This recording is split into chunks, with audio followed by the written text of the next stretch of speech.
Scrutiny Committee, Newcastle and Lyme Borough Council. The time's just gone to 7 o'clock, so we'll proceed with our agenda for the evening. Item 1, we have apologies. So I believe that Councillor Wilkes is sending apologies and being substituted by Councillor Holland tonight. Are there any additional apologies to be made? Yeah, Councillor Barker, please. She's not very well tonight, so Councillor Barker, can I give her apologies? There's no substitute. Okay, thank you, Councillor Hutchinson. So we'll move on to item 2, which is declarations of interest. Do we have any declarations of interest to be made? No. So we'll go to agenda item 3, which is the minutes of the previous meeting, which can be found on pages 3 to 6. Are we happy with those minutes? Yes, thank you very much. So item 4 on our agenda is the District and Borough Health Scrutiny activity, which is to have feedback from members who attended those meetings of the Staffordshire County Council Health and Care and Overview and Scrutiny Committee. There are notes on pages 7 to 12, and we are grateful to have Councillor Griffiths here, who is our County Council representative on that committee. So if you're happy to, Adam, to give a little speak on that and then maybe take a couple of questions. Yes. Thank you, Chair. Yes, this is my first time at the committee, unfortunately. So I'll kind of go through what we've been going through since I've started. And we have the choice policy, the freedom to speak up, West Midlands Ambulance Service, the winter plan, the I attended an ICB meeting at Stoke-on-Trent. Unfortunately, I was absent for the recent meeting a week ago. Mainly the ICB savings of £306 million, which I'm sure you've all heard about, has dominated literally every single committee meeting we've ever had, whether it's West Midlands Ambulance, pharmacies policy, indeed the winter plan, that came into it. What I would like to say before I take any questions, is what I'm most excited about is we are going to set up a working group to investigate what happened this winter and also the process of how the ICB make a winter plan. I'd like to say that we were thinking about it, but the ICB very much, they initiated this first. They wanted us to set up a working group and investigate what happened this winter, because they themselves know that it wasn't amazing and there can be improvements. So that's what we will be doing. And other to say that every single meeting that we have, whether it's pharmacies, West Midlands Ambulance, the ICB, the trusts, they all face the same problem. They've got huge demand and financial constraints, and it's a very difficult process making those two things meet together. I've got my notes here, so if you want to ask me any questions, I'll be happy to try and answer them. Thank you. Thank you. Does anyone have any questions for Councillor Griffiths? Councillor Rees. Hi, thanks. Nice to meet you. Just, I don't know whether you can answer this at all. I'm just thinking in terms of international recruitment changes on the removal of care workers from certain visa routes. I think July last year.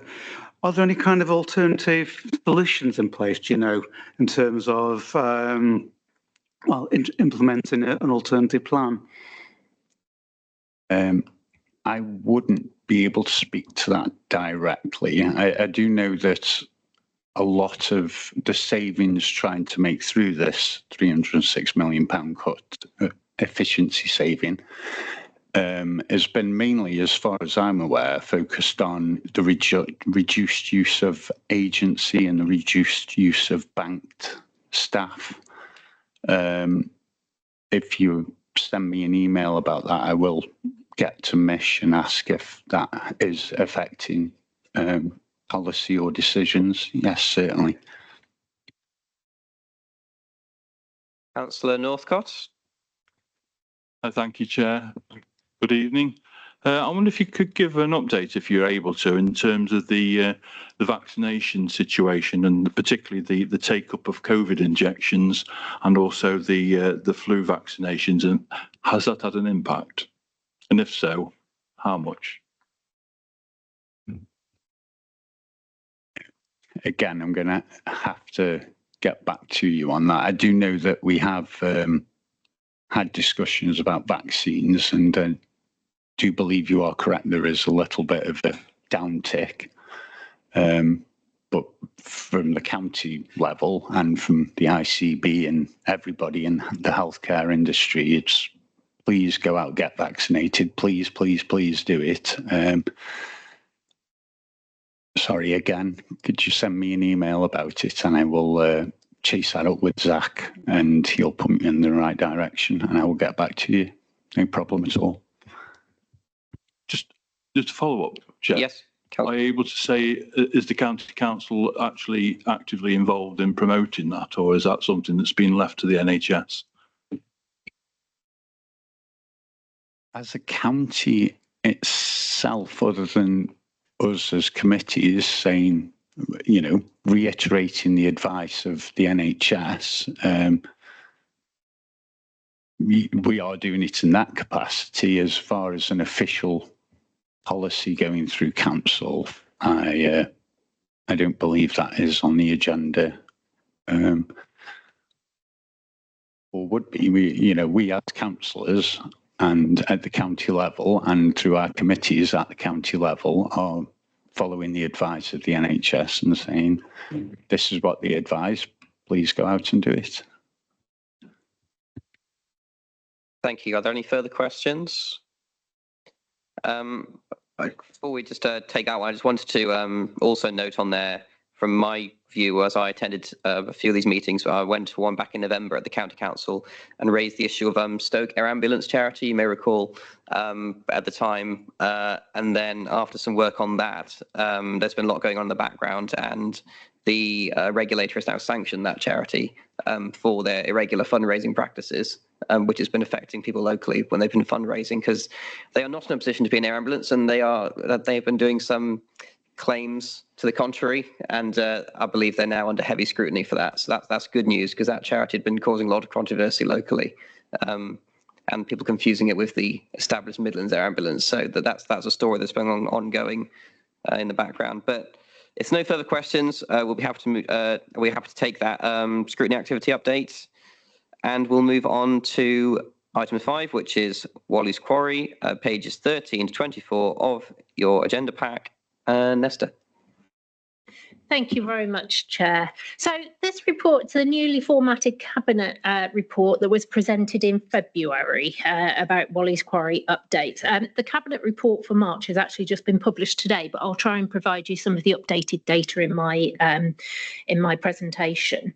So the report continues to show a positive picture in respect of complaints, with one being received in January and no further complaints have been received to date in 2026. So our total for the year is at 1, which is a really good and positive situation. Officers continue to monitor odour, with some localised odour being detected along Silverdale Road, close to the cemetery and the site entrance. We've been working quite closely with the Environment Agency in relation to the source of that, and they've been quite reactive and responding to those monitoring arrangements that we've had. It is quite localised, so hopefully I don't think it's actually affecting any of the local houses nearby. It is quite close to the site. We continue to use the drone, and readings have shown a maximum level of 3.87 parts per billion of hydrogen sulfide, which is quite a low level. And although we have actually measured that at that time, it wasn't at the same time, we didn't detect an offensive odour through the officer assessments at the same time. It's actually myself that was doing those, so I couldn't smell it, although there was a measured level there, but it is at a very low level. I think the improvements are also shown through the MMF. So we still have 2 MMF stations around the site. There's been one week in January, between the 12th and 18th of January, where there was an exceedance of the WHO odour annoyance level at 3.9%. However, following that, it has been at 0% each week. So the EA continues to undertake works on site to prevent serious pollution and is providing updates on their engagement website. At the last meeting that we had at Scrutiny, members requested some information on groundwater. So I have asked our colleagues at the EA and they have provided an update or a response in relation to the groundwater situation, and that's attached to this report as the appendix. The UK HSA position statement remains unchanged, and the report, I think hopefully members will agree, does show a continuation of the positive situation and control of odours on the site at Wally's Quarry. I'm happy to take any questions. Thank you, Chair. Thank you, Nesta. Any questions from councillors? Councillor Wilden? It's not a question, it's a comment. Raised a number of issues last time, which are noted in the minutes, and I'd like to thank Nesta for covering everything that are raised. It's much appreciated. Can I ask a question, Nesta? So have we had any further detail on the cleanup and restoration of the site? Is there any idea at this stage of the timescale in terms of when the site would be restored? Because I'm seeing some claims made that there'll be a push for a public inquiry on the Wally's Quarry after the site is cleaned up and restored. And I find that a little bit vague, and I wonder when restoration would be considered complete. Would that be many, many years away? Would that be decades away? When would a landfill site be considered restored? So in relation to that area of work, we have started the multi-agency working groups, and one of those groups is looking at the restoration. So I think there's two elements in terms of a landfill site, and this is most probably where there's some confusion. So you have a landfill site that would be closed, i.e. it's not accepting any waste, and it's of a profile whereby it's in effect completed. And then you have ongoing monitoring, because I think, as we've said here before, you still have issues with the decomposition of the waste, you'll still have the generation of gas and all those things. Restoration is that longer term vision in terms of what will ultimately happen to that site. So I think there's two phases that we need to go through. I think at this stage it's too early to say in terms of any timeline in relation to that. But what I can say is, as we've said there, that multi-agency working between ourselves and the other organisations to start to formulate those plans, look at the available options. That's work that is just starting. I don't have a timeline in terms of its conclusion or to say when it will actually be undertaken. Okay, Councillor Richards. Can I just ask, the Environment Agency are overseeing the work at the moment. Do we know if they're going to continue to do that? Are they going to push it back to Newcastle Borough Council or Staffordshire County Council? What will happen? So my understanding is that the Environment Agency are undertaking discretionary powers. So it's powers that they have, their legal powers, and under Section 57, whereby they can undertake works to prevent serious pollution. So the works that they are doing are all in that guise to prevent the odour issues. And I think what we're seeing is that they're being very successful in relation to that. But that is the area that they will get to, and their legal provision will allow them to undertake that extent of the work. How far along the journey that will take us is a different question, and I don't think we have the answer in relation to that. I think you'll see from the supplementary information they are commissioning some reports to do in relation to groundwater and everything else. They'll be quite telling in terms of where we go in terms of those next stages. I imagine it'll be a similar answer, but on 8.2, Nesta, is there no other powers the council has to recover the monies that are owed to us, other than we have to just sort of wait until that becomes more clear? There's nothing else the council can do to pursue those debts that are owed to us, because it's quite substantial, isn't it? They are, and obviously, through the liquidation process, there's, claims that could be put in through that process. But no, it is, as far as we're aware, as it's set out in that report. As we all know, nothing around Wally's Quarry happens quickly. It's all been a slow process, although there is positive news here. The only other comment I'd make is that it'd be nice to see, there's so much obviously don't knows and other stuff that can't be said at this point, but it'd be nice to see a sort of situation where we used to have a liaison committee for Wally's Quarry when the site was operating, which had input from local residents and parish councils and borough councillors and so on. And nothing like that exists anymore. And a lot of the information is very behind the scenes. And then it leads to rumours and speculation and so on. And it'd be great to have some kind of group where local residents can submit some kind of questions and have answers and talk to the EA in a more open forum. I know they won't be able to answer everything. I'm not asking for that, but just some kind of forum where there's more of an engagement back and forth between the residents and the local representatives and the people overseeing this restoration liquidation process, because there is a lot of waiting around and people are impatient, understandably, but that's just a comment from me. I think that was something equally that came out of, I suppose, the committee of inquiry that we did quite a while ago, wasn't it, to have a look in terms of those arrangements. And it's something that has been raised. So it's something that we are going to look into, and any proposals will come back to the recovery coordinating group, and then we can see how we can progress with matters like that. Okay, that's good to hear. Thank you. Councillor Wilden, do you have another one? Just a comment that I agree with everything you said, and I think it would be good if we could do something like that. As far as the outstanding monies is concerned, money always gets my attention. Can someone confirm that it is being pursued, the repayment of that debt, and at what stage? I think that needs tracking, because otherwise it can be something that can fall between the cracks and just drift on and drift on. It could actually be dealt with quite quickly as a debt owed, which it is. And I can't, for the life of me, having pursued things through the courts myself, I can't understand for the life of me why it's taking so long. I know the court system's in shreds at the moment because there's huge backlogs, but even so, there needs some timeline on it and it needs tracking. I wouldn't like to lose £132,000.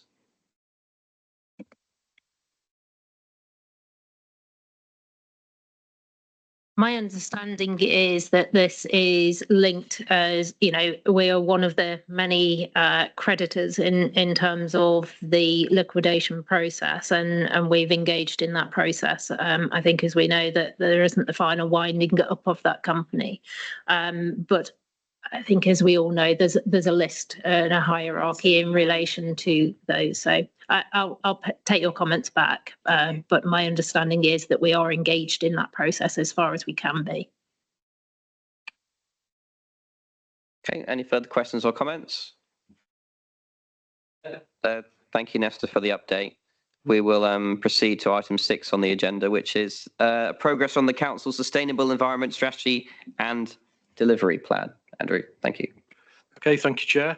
For those that attended Tom's training, some of the bits were in that. So hopefully everybody was taking that on board. But just by way of background, so this report is effectively an annual update which was taken through Cabinet in January of this year, which shows the sort of progress we've made over the last 12 months.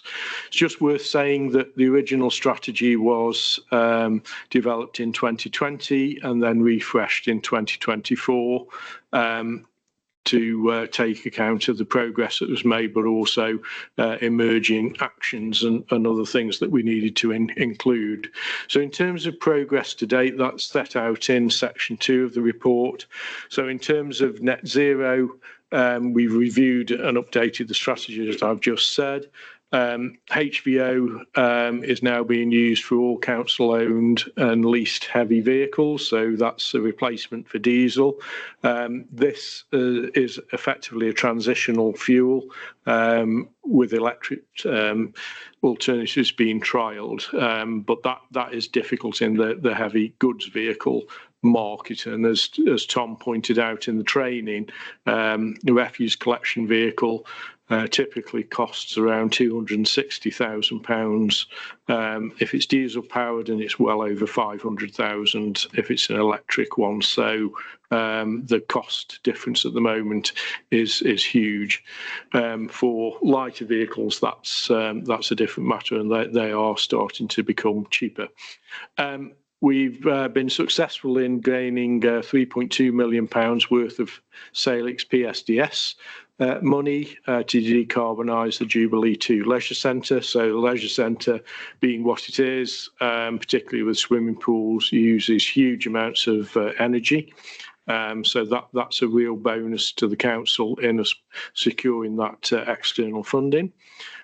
We've commissioned UKPNS to develop a depot electrification roadmap, and that effectively is to look at the full electrification of the fleet, including heavy goods vehicles. That will take place over the next coming decade. And we've developed a business sustainability guide and sustainability events checklist as well. And that's, as Tom pointed out, that's given out in some of the initiatives that we undertake around the borough. In terms of recycling and waste, the council is now fully compliant with the government's proposals for simpler recycling. We've started to collect flexibles and cartons 2 years ahead of the deadline. We're increasing food waste service with a rollout to flats again in advance of the mandatory April 2026 target. And that's alongside a communications campaign in partnership with the County Council to reduce waste. We're still a top quartile performer when compared to other similar district councils in relation to our overall recycling levels and kilograms per household of residual waste and missed collections. And we've just taken delivery of a new fleet of 17 refuse vehicles, which are now fitted with electric bin lifts, which would both reduce noise and actually save around 10% in fuel. In terms of the natural environment and biodiversity, we've adopted phase 2 and 3 of the grassland management strategy. Again, Tom touched on that in his training. We've signed the Transforming the Trent Valley River Terms of Reference. We've awarded and shortlisted and participated in APSI, Britain in Bloom, and we've gained 7 Green Flag awards. The perennial planting began in Queen's Gardens last year and various other green spaces, and we've facilitated a project with Keele University to study long grass at 11 bereavement sites and 3 grassland management sites, and that's to gain information on increased pollination. In terms of engagement and behaviour change, from April 24 to March last year, the team engaged in over 80 conferences, events, schools, site visits and other engagements. We worked with over 10 schools to introduce climate action plans with our free tools and templates. We grew our new social media to over 500 likes and followers, with thousands of engagements, and we trained over 100 staff in carbon literacy. That's now fast approaching 300, so that's really positive. And we've embedded sustainability in every service through monthly action meetings. So that's every directorate within the council meets with Tom on a monthly basis. Each directorate has developed its own action plan, which will contribute to the council's net zero target. Other achievements: we've published a business sustainability guide and climate action plan template with the regulatory services, so with Nesta's team, and that's on the website and available to all businesses, with resources and actions to take, funding and sources and key contacts.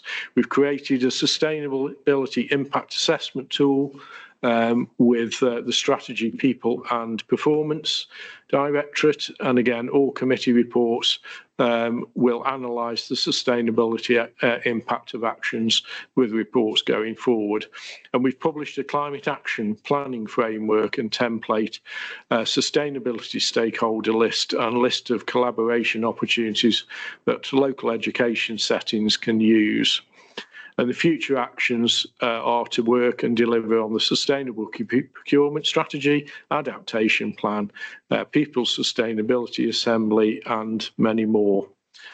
So in terms of the delivery plan, as I say, each of the council's directorates has developed actions within that, all of which contribute to the council's decarbonisation programme. In terms of the council's carbon footprint in 2.7 and the graph, last year our carbon actually slightly increased by around 200 tonnes, and that is largely due to increased gas usage in this building and at the depot, probably due to a slightly colder winter in 24-25. But we're hoping the trajectory still remains on a downward trend. So in terms of the proposal, it's really just to note the annual review of the strategy and delivery plan, and the main changes and additions. That the strategy document has been updated. Multiple actions have now in-depth monthly updates, with many now progressing instead of not started as we were last year. Many actions are now implemented. The actions of NS 13 and 14 were created to action the biodiversity report duty and also the Lyme Countryside Park. ND1 was created to action the paperless and digital neighbourhood delivery project. SE11 changed to engage staff in behavioural change campaigns. SES 8 was created in action in reducing peat use. S5 changed the action to the development and delivery of the sustainable fleet replacement charging strategy, and PS1 and PS2 were created to action business travel and paperless work as well. So that's a quick run through where we're at. As I say, the council has certain statutory duties under the Climate Change Act of 2008, so we make sure that we follow that. Finance and resource implications, again, it's a big subject. It's going to be it's got budget attached to it. That's why, again, we're looking for all funding mechanisms that exist outside. As I said earlier, the Salix funding has been really beneficial to us, but effectively it is going to cost. But that said, there will then be reductions in energy use and therefore energy costs to the council moving forward. And that's the run through. Happy to take any questions. Thank you very much for a detailed report. We shall go to Councillor Richards first.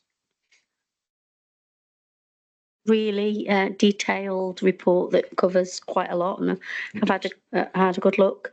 I am going to go to BE 503, the decarbonisation of remaining council-owned sites, because obviously I'm on a community centre committee, and again it says that those that are leased, and all the community centres are kind of leased to the community for community benefit, and this takes us up to 2030.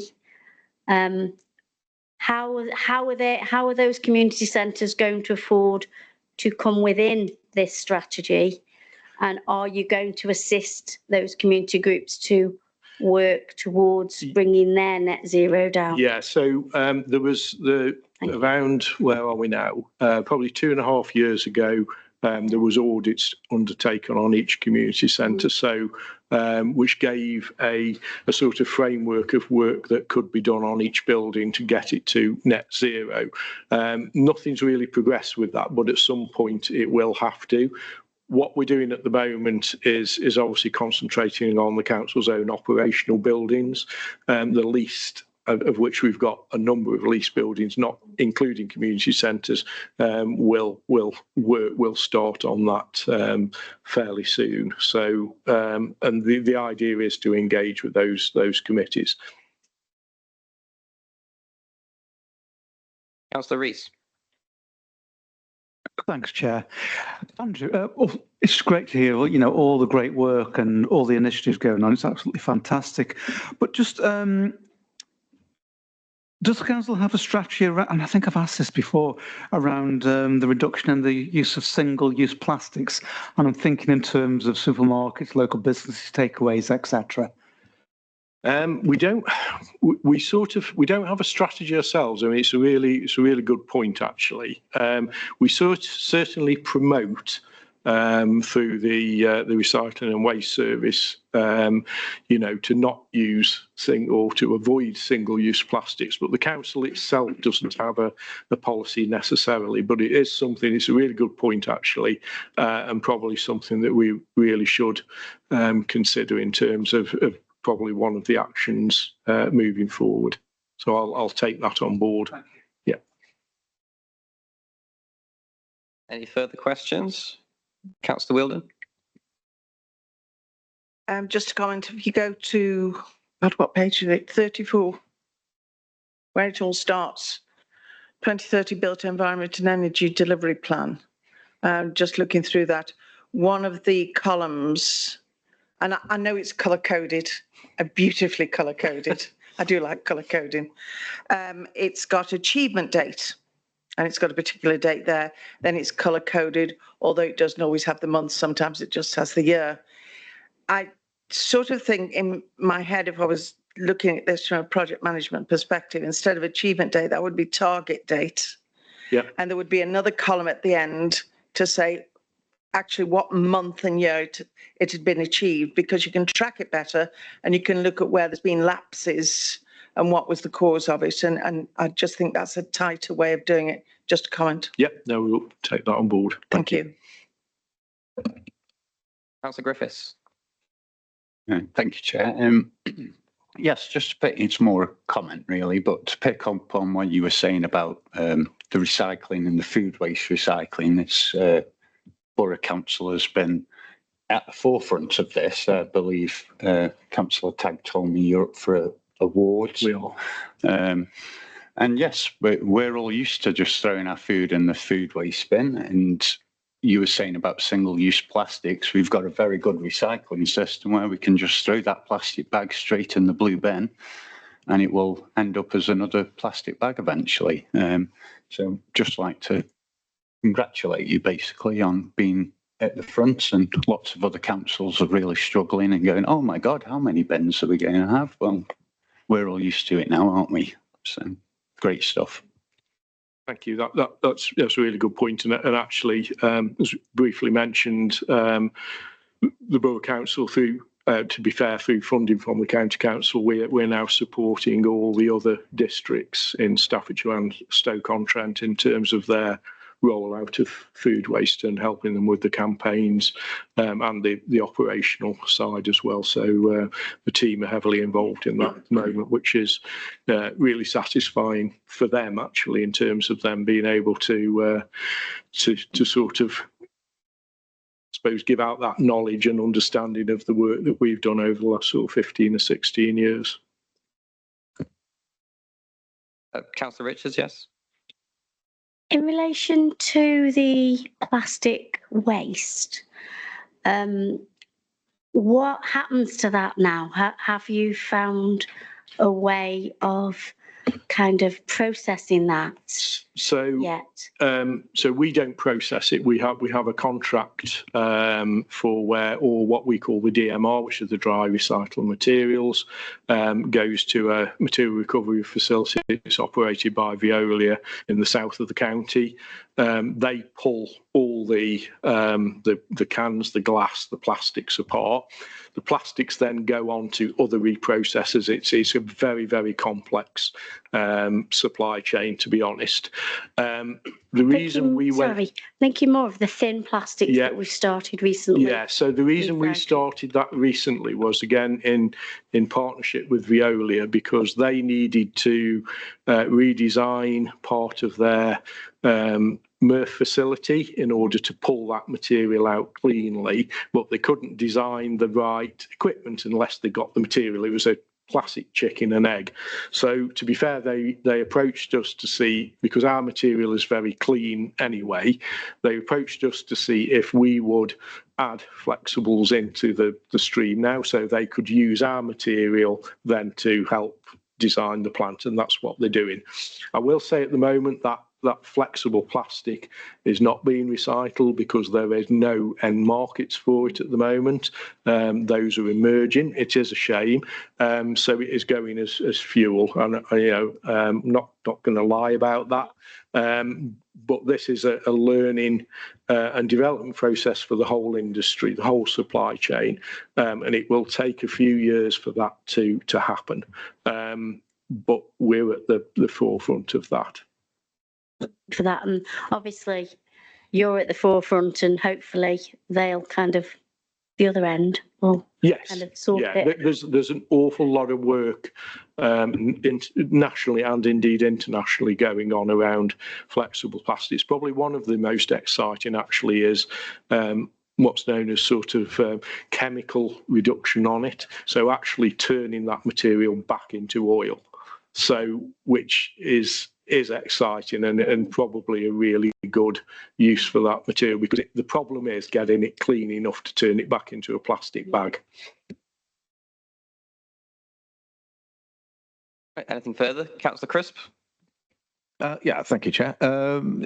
Andrew, just clarify, flexible plastics, are they like the carton base sort of? No, so flexible plastics are your bread wrappers, your crisp packets, cling film, that type of thing. Your cartons are you may well know them as Tetra Packs. So that's I personally think they should be banned, but that's my personal view, because I think they're awful things, and actually there are suitable other alternatives. So they are what comes in orange juice mainly, but also some milk and things like that are in your cartons. They look like a cardboard carton, but actually they're not. They're a composite. They're actually cardboard, plastic and aluminium, and that's the problem with them. You trying to pull a composite material apart to recycle it is incredibly difficult, which is why I think they should just be banned.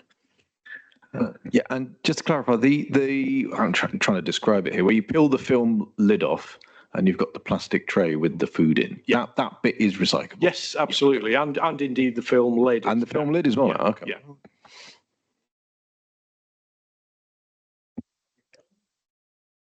Yeah. Any further questions for Andrew? No? Yep, Councillor Diamond. What Councillor Crisp has just said. When you get the milk, it's lactose intolerant. Is that recyclable? You've got your plastic cap, but then the actual is a carton, isn't it? Yes. Yeah, so it is now, but as I say, we collect it for recycling, but it is incredibly difficult to recycle. So it does go in the blue bin? It can go in the blue bin. There's only one plant in the UK that actually recycles cartons, and it's quite a small plant. As I say, the problem with it is it's what's called a composite.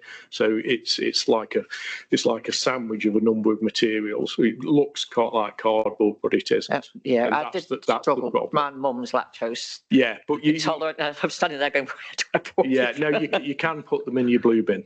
Thank you very much. Yeah. As you can see, we could do a whole, is it recyclable? Yeah. So many different materials. There's so many different things you can get in the shops, all different packs of things. It is confusing. Have I seen a graphic of this that the councillor produced where the things that, this can be recycled, this can't? And that's been made available to residents, hasn't it? Yes. Yeah. So there's a number of communication sort of campaign type things that we've produced and push either through the website or through social media, also on the side of vehicles as well. And we're hoping to get more and more innovative with that. So we're looking at Instagram, I think it's called. I'm too old for these things, but yes, yeah, as well to just help promote them. That sounds brilliant. Anything further? No, thank you very much, Andrew. And I see we can accept that report as taken. So we'll go to the next item, which is, civic pride, empowering our community's evaluation of the 2025 activities. Roger. Thank you, Chair. It's actually the third year of civic pride, launched in 2024. 2025 was 300, and we have now just launched the 2026 programme of events as well. We've got 4 so far this year. Wellbeing in Northwood in January, this will be in February, and then Chesterton Village and Bradford Street last week. Sancho and Chesterton Street. And again, we've had a really good response so far this year to some paid events, better than last year, which is really promising, really encouraging, and all that. With members of our work to promote the programme and to try and what we're trying to do is get the community to own civic pride rather than the council being the organisation that organises it and runs it. Because we want community to tell us what matters for them in their wards and neighbourhoods, and we want to be able to help them to connect with other people in the neighbourhood that can contribute to civic pride and also support them, whether that's through providing materials for projects for national funding streams, and also supporting the civic pride investment plans in the budget. So, a really good start to 2026. The next set of events are going to be in May, which reasons, and then we're on the works for the rest of 2026. So, November.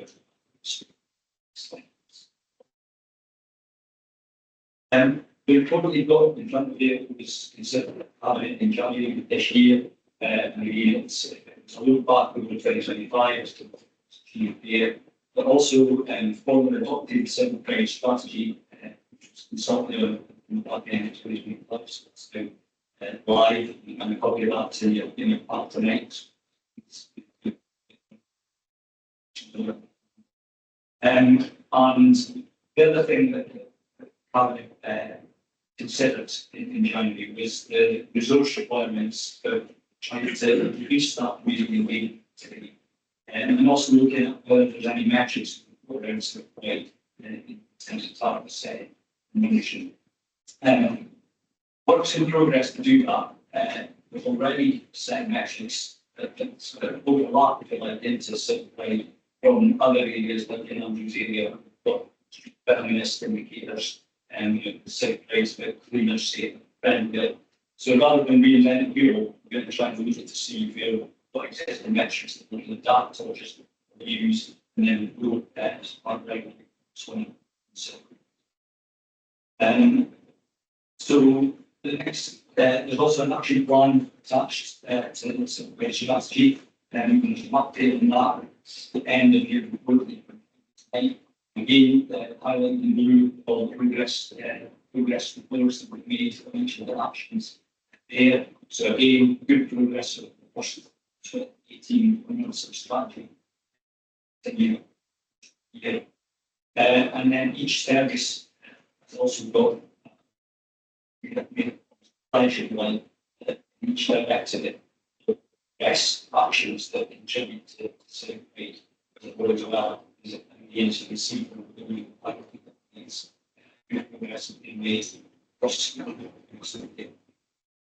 I think the civic pride investment plan, I was going to say, so obviously 22,000 was made available last year to fund community projects, and that money has been invested in major projects across the year. There was a lot of collected in May in December. So that's now been the cabinet members came up with projects to try and spread that money around across these priorities to finish at the end of the year. So those are the things that are going now in that end of the next year. And then there's a new application for the budget. So now we're going to the spring, so we can jump to it. Then I'd like to be items that meetings can get.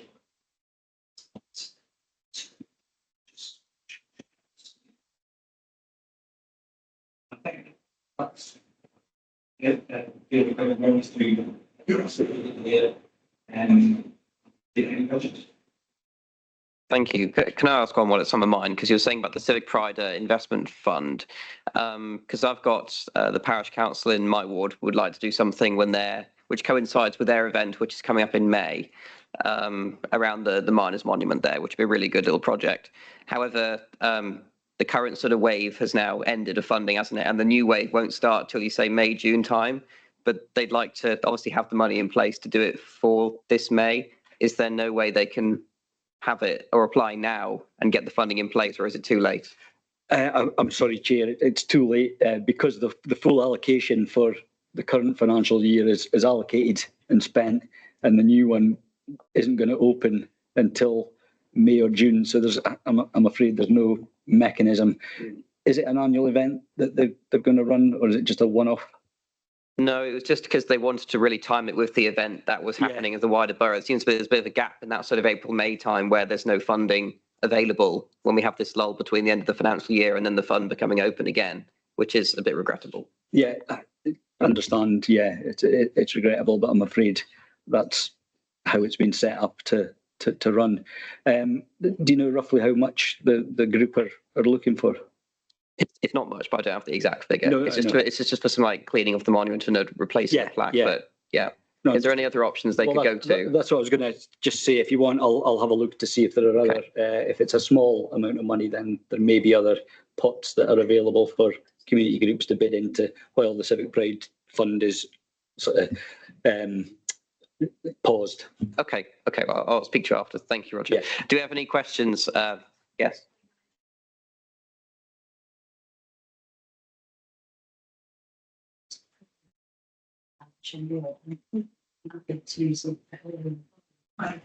Okay.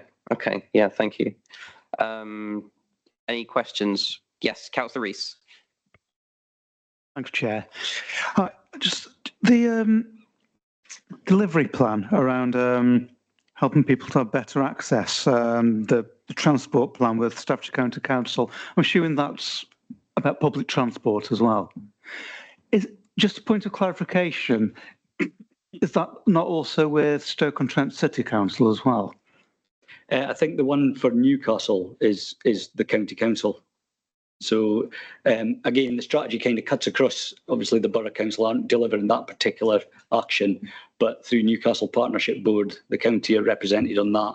So there'll be updates provided. I think it's in consultation at the moment, the local transport plan, and then that'll be adopted, with the outcome of the consultation, and then rolled out from there. Okay, thanks. And just a follow-up question, just around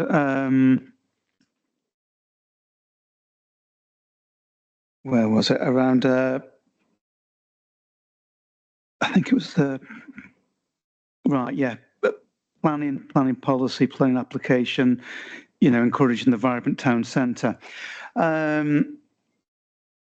I think I did ask a question at full council around the motion around, are we doing anything about the proliferation of vape shops, especially around the kind of the health issues, but also around the kind of, I suppose, the grotesque kind of signage really, that really kind of clashes with our kind of aesthetic heritage of the borough. That's not something I'm able to answer for you, Councillor Rees. That's one for the planning team if you want to raise it with them. Okay, thanks. Who else do we have? Councillor Wheeldon.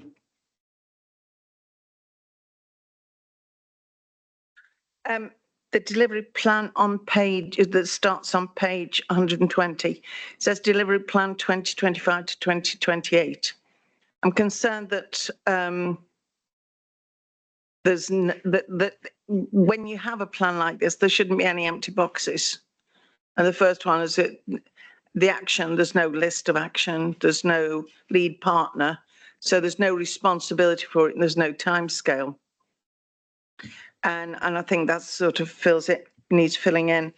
If I look down the various things, the various points in the pillars, the timescale for them very often says ongoing 25, and so on.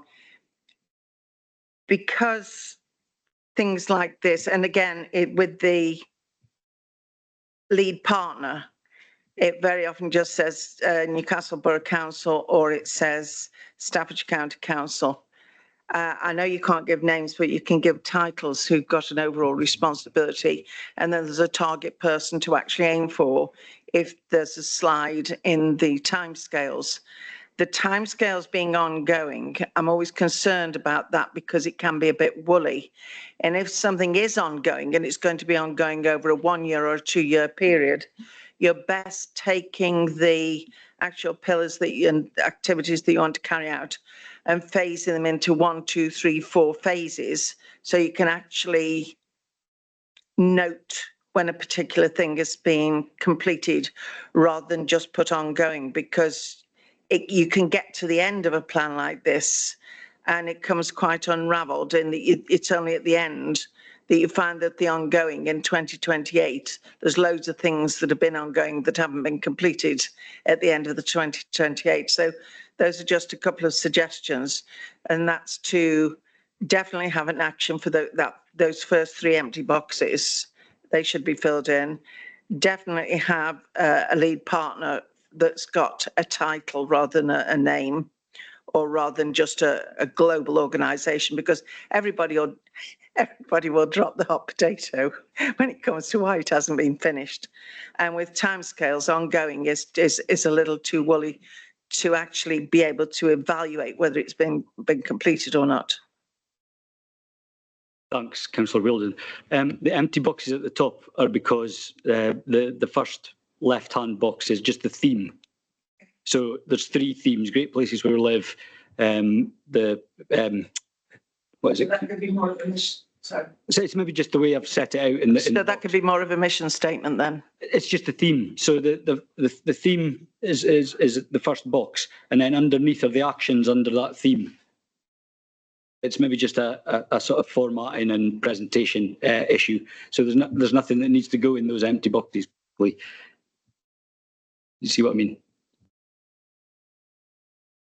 I mean, there's one of them that's I think it's completed 2028. There's a lot of ongoings, and that worries me. Yeah, it needs tightening, I think. I'll come back to that. Would be, but you'll see my suggestion. My suggestion. Yeah. So because the 3 themes: connected communities, and you'll see there's empty boxes there where it's just the theme is put in, and then the third theme, which is, lost it here. Where is it? The way the council listens, talks, and acts. Thanks, Councillor Richards. So that was that. But we'll maybe look at how we format that. I mean, if I look down at one of them, it says support people to become digitally informed, included, and connected across the borough. My goodness, do I need that? I'm a techno idiot. And it's got support Staffordshire County Council supported community programme. Then it's just got SCC. Well, there's no one targeted there who's got the responsibility and accountability for whether it's actually carried out or not. And I think that would be useful to have people designated. Yeah, and again, it wouldn't necessarily be an individual officer or a team. It'll depend on what the action is. But and again, the county council are part of the partnership, Newcastle Partnership Board. So and I think the point is we're going to review this every year. So where some of the actions are ongoing, it's because they're going to repeat. They're cyclical as opposed to one-off projects or one-off actions. But where they are one-off projects or actions, we'll report it in here to say when they're completed. And obviously, it's a living document. It'll change. It'll move. New things will come online. So where we can be specific, we will be. But some things will just keep repeating. If I look at the analysis, though, at 2.9, there's been some good initial progress made with the delivery plan in the first year of the initiative, laying the foundation of this work to continue and develop over the life of the strategy up to 2028.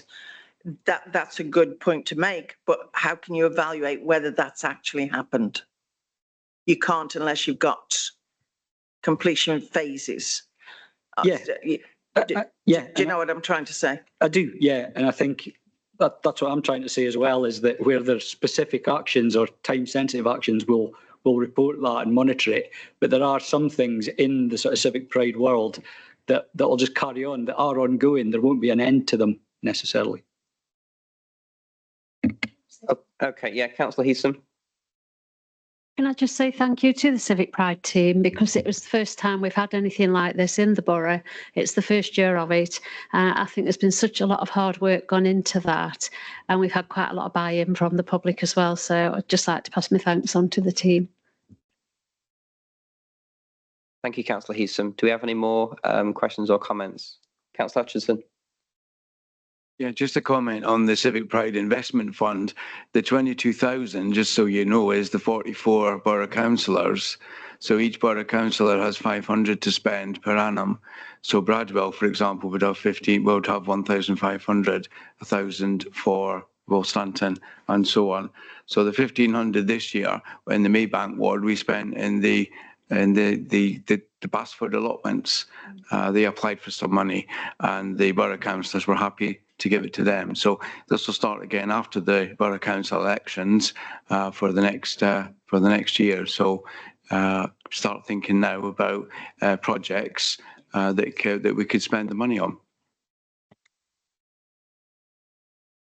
Yeah, I think as Councillor said, it's been a great initiative. So thank you very much to everyone who's made it possible. There's been a great buzz around the events I've seen and the one I attended in my ward, and it's great to see all the partners working together, including like the police and things like that, and everyone doing litter picking, local volunteer groups coming and helping. So that'd be great to expand even more in the coming year.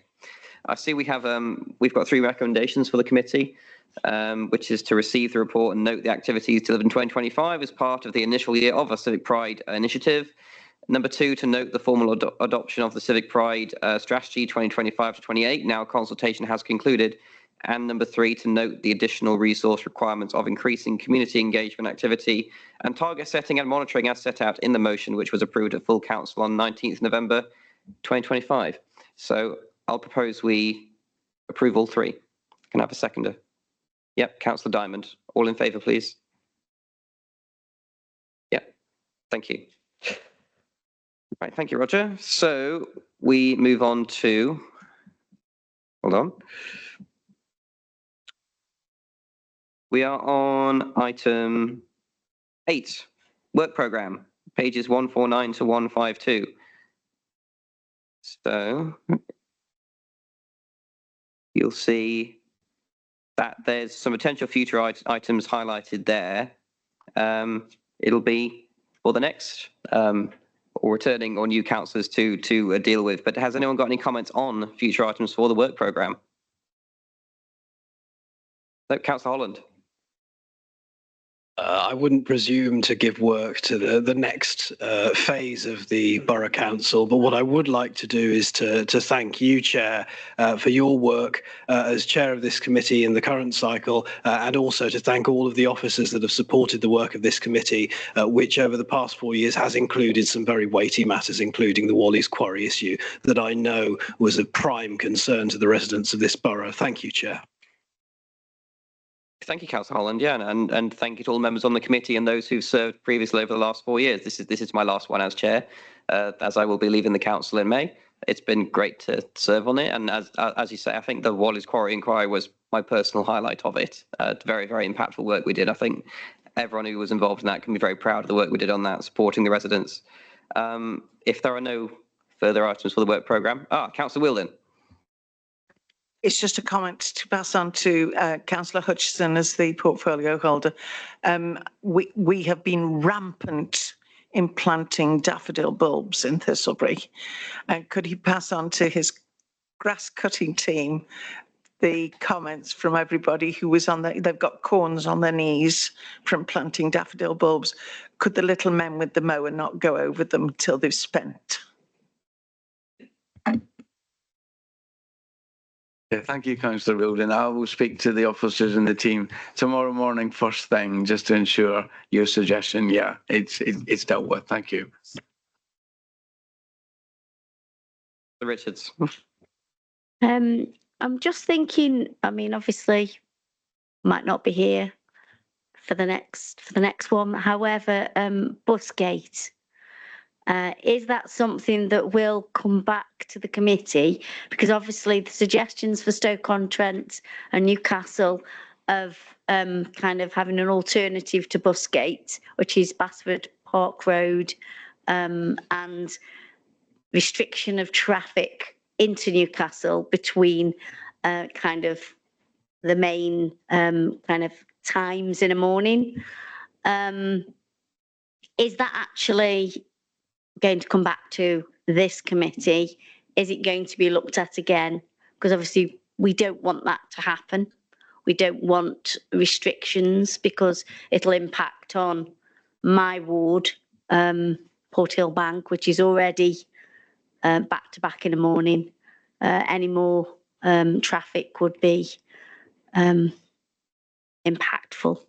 Yeah, so I just wanted, because obviously that was brought up in full council, and so I just wanted to kind of see if anything is going to be happening.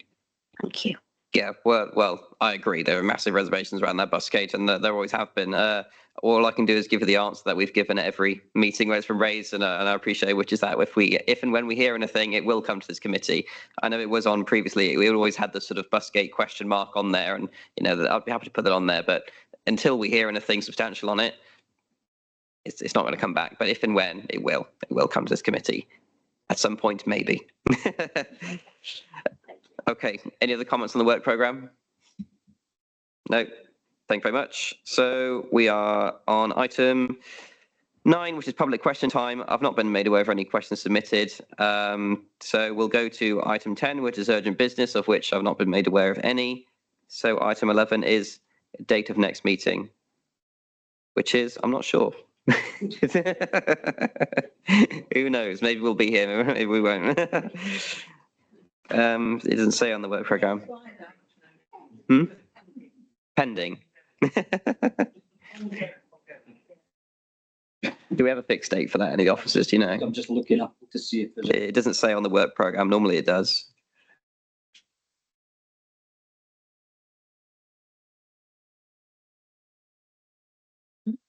Two seconds. Health and Wellbeing. 25th of June. 25th of June. Okay, thank you very much. Thank you very much. 25th of June. Yeah, 25th. Right, so all things being done, that leads us to the end of the agenda.